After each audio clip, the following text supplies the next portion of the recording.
The United Nations warned today that Syria's dictator is planning an attack on a village not far from the scenes of two recent massacres. Bashar al-Assad is out to crush a rebellion that broke out more than 15 months ago. Human rights groups say that last month in Hula, pro-government militias killed more than 100 people, mostly women and children.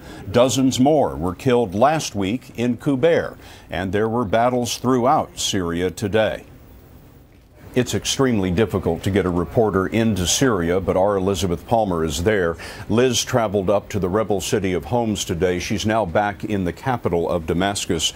Liz, Homs is a city of about 1.5 million people, about the size of Philadelphia. I wonder, what does it look like and sound like there?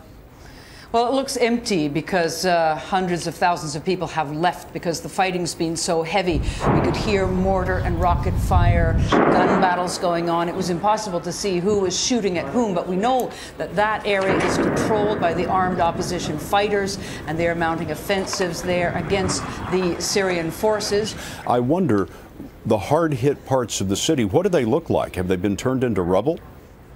Yes, they have. One area that has been cleared of armed opposition and is now held by the army is just ruins. It's been reduced to, piles of rock. All the streets are barricaded off. It's a war zone.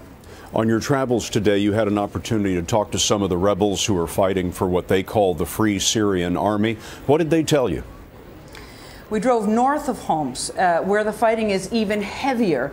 We got into one of the villages that is controlled by the Syrian Free Army, so-called.